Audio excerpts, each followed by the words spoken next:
যে খায়া ফেলামু যে কথাটা বলছিলেন, আসলে ওইটাকে আসলে কিভাবে দেখছেন, যেহেতু আপনি বলছেন যে কোনটা ওই যে খেয়াল কথাটা কি ওখানে স্পষ্ট আছে? আমি স্পষ্ট মনে নাই জিনিসটা। আচ্ছা, বা ওই আছে কিনা ওয়ার্ডটা ওইখানে, নাকি ওয়ার্ডটা লেখালেখিতে আসতেছে কোনটা? আপনি শুনতে পাননি এখনো? ওই ওয়ার্ডটা তো মনে পড়ছে না, শুনতে পাচ্ছি কিনা, লেখালেখিতে দেখলাম অনেকে লিখতেছে। আচ্ছা আচ্ছা, একটু জানাবেন কি মানে আসলে কোন প্রসঙ্গে বিচারটা করতে গিয়ে এই পরিস্থিতি?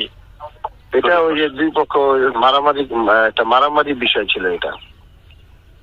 মারামারি কোনো দলীয় বিষয় ছিল কি, জামাত বিএনপি? না না না না না না না না না না, এটা নিজস্ব পাশাপাশি একটা ছেলে বিয়ে করছে, পাশের ঘরে মেয়ে নিয়ে, ওই নিয়ে একটা মারামারি, মাঝখানে আবার এদের মধ্যে থেকে মারামারির পর একটা মুরব্বী মারা গেছে। অনেক বিশাল কাহিনী।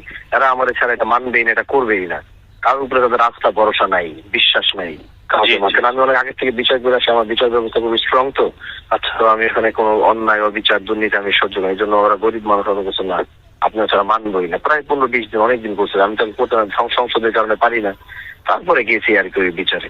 তো আমি আমার বিচারের সময় আবার দেখলাম এটা একটা দলীয় ট্যাগ দেওয়া হয়েছে। এটা তো দলীয় কিছু নাই এখানে। এখানে হচ্ছে আমরা নির্দলীয় ভাবে বিচারে বসি, কোন দলীয় প্রসঙ্গ আসে না। আমার বিচারের অনেক ভিডিও আপনি দেখবেন। না আমার বিচারের সেদিন আসলে মানে আপনি যা মানে যাদেরকে মানে চুপ থাকতে বলছেন, তারা আসলে কি ওইভাবে আপনার মতো করে কিন্তু মানে চিৎকার করে বলেননি, তো আপনি আসলে এরকম কেন আসলো? না, ওই যে পাশে যখন বসা, মানে দেখেন আমি একটা সংসদ সদস্য বসে আমি শুনতেছি এক পক্ষ, যখন আমার পাশ থেকে বৈশা যখন একটু উচ্চ সুরে আপনি এই তুমি ঝগড়া করবেন, তখন এখানে তো তাহলে আমার একটা সংসদ সদস্য, তো আমার বিচারে, আমি বিচারের মন ভালো হলে আমার উপরে আসবে, খারাপ হলে আমার উপরে আসবে, তাহলে তো আমার আর দরকারই নেই। ওখানে যদি এরাই এটা করে, তাহলে আমি উঠেও যেতে চাই, বলছি ভাই আপনারা করেন, আমি নাই, আমি চলে যাবো, আমার দরকার নেই, দরকার না, আপনার ছাড়া হবে না। কিন্তু সোশ্যাল মিডিয়ায় মানুষ যেটা আপনার দিকে প্রশ্ন করছে যে আপনি তো চাইলে, যেহেতু আপনি বিচারক, আপনি চাইলে আরো সুন্দরভাবে বলতে পারতেন। আপনি একটা জিনিস খেয়াল রাখবেন, যখন আমরা বিচারে বসি, বিচারে বসলে যখন গ্রাম্য বিচার গুলা কিন্তু ভেরি রিস্কি থাকে, বুঝছেন? কারণ আমি তো ওখানে কোনো প্রোটোকল নিয়ে যাই না। তো আমি সবাই সর্বোচ্চ সম্মান করে ভালোবাসি, আমি আমার মতো করে গেছি। তো বিচারটাকে নিয়ন্ত্রণ করার জন্য যেন উভয় পক্ষ যেন এই যে ঝগড়া বাদে বসায় রেখে, এই যে এটা যেন উভয় পক্ষ যেন এরকম না করতে হবে। বিচারের কারণে দেখা গেছে অনেক সময় একটু উচ্চ স্বরে কথা বলতে হয়, যেন দুটো পক্ষ নীরব থাকে, তারপরে এক পক্ষ দাঁড়ায় পুরোটা শুনবো, আবার আরেক পক্ষ শুনবো। অনেক সিস্টেম থাকে ভাই, বুঝছেন? এখন ওই ভিডিওটা ওখানে আসার কথাও না। আমি সবাইকে বলছিলাম যে এই বিষয়টা যেন সামনে, এই যেখানে একটা বিচারে বসে উত্তেজ, এর থেকে তো বিচারে মারামারি করে মাথা ফাটাই ফেলে না ভাই, ফেলে না বলেন?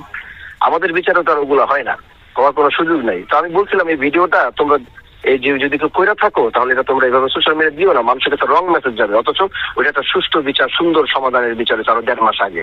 একজন আন্দোলন ভাইয়ের একটু ছোট করা যায় কিনা, ওনার সম্মানটা একটু জাতির সামনে নষ্ট করা যায় কিনা, ওনারে খাদো করা যায় কিনা, যাকে আপনি এভাবে ধমক দিয়েছিলেন তিনি এমনটা আমার মনে হয় না, আমার মনে হয় না উনিও না। ওইখান থেকে মনে করেন কেউ একজন করছে, কইরা মনে করেন আমার ওই জিনিসটা কিন্তু বলা ছিল যে এটা কিন্তু সবাই বলছে আমরা কেউ ছাড়বো না, কারণ একটা বিচারের ভিতরে অনেক কিছু হইতেই পারে।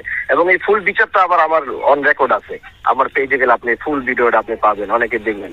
খারাপ লাগছে যে সাংবাদিকরা অনেকে না বুঝা এটাকে দলীয় ভাবে লাগাই দিচ্ছে, আবার অনেকে দেখতেছে এটাকে মানে ভুলভাল লিখছে, তখন একটু খারাপ লাগছে যে আমরা দেশের জন্য কাজ করি, মানুষের জন্য কাজ করি। আমি একটা সংসদ সদস্য হয়ে গ্রাম্য সালিশে আমি না গেলে কিচ্ছু হইতো না, আমি একটা সংসদ, আমার কিচ্ছু হবে না, আমি যাইতামই না।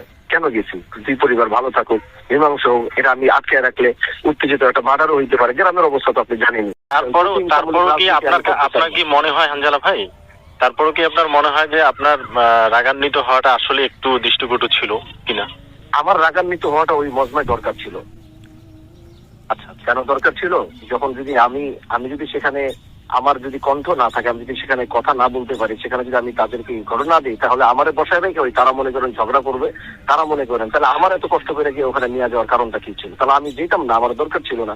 আমার ছাড়া বলে বিচার হবেই না, তাহলে তোমরা করো, আমি গেছি না। আমি যাওয়ার পরে যদি সেখানে দুই পক্ষ আমার সামনে ঝগড়া করে, উচ্চ করা যায়, সেখানে আমার এই জিনিসটাকে ব্যালেন্স করার জন্য হইলো আমাকে, কিন্তু এটা ভিডিওতে আসার জিনিস না, এটা ওইখানে থাকার জিনিস। কিন্তু এটা তো কেউ উদ্দেশ্যপূর্বক ভাবে ভিডিওটাকে ছাড়লো, এটা ওখানেই শেষ, ওখানেই সমাধান। আমি মনে করতাম যে আমার এটা ভুল ছিল। ইভেন কি যারা বকা দিছি, আমরা মনে করা হয় যে শেষ করে, কিন্তু তার সাথে আবার আমার দেখা হয়েছে। আমি হচ্ছে ভাই, আমরা আবার একসাথে আমি এমপি হওয়ার আগে একসাথে অনেক সালিশে বসছি। তো আমি আবার তারে কি ভাই কি অবস্থা, আমি আরো নাই না তার সাথে দেখা করে তারপরে গেছি, শেষ এটা। কিন্তু আবার কি হয়েছে বুঝেন না, মানুষের আচ্ছা অভ্যাস। বুঝতে পারছি।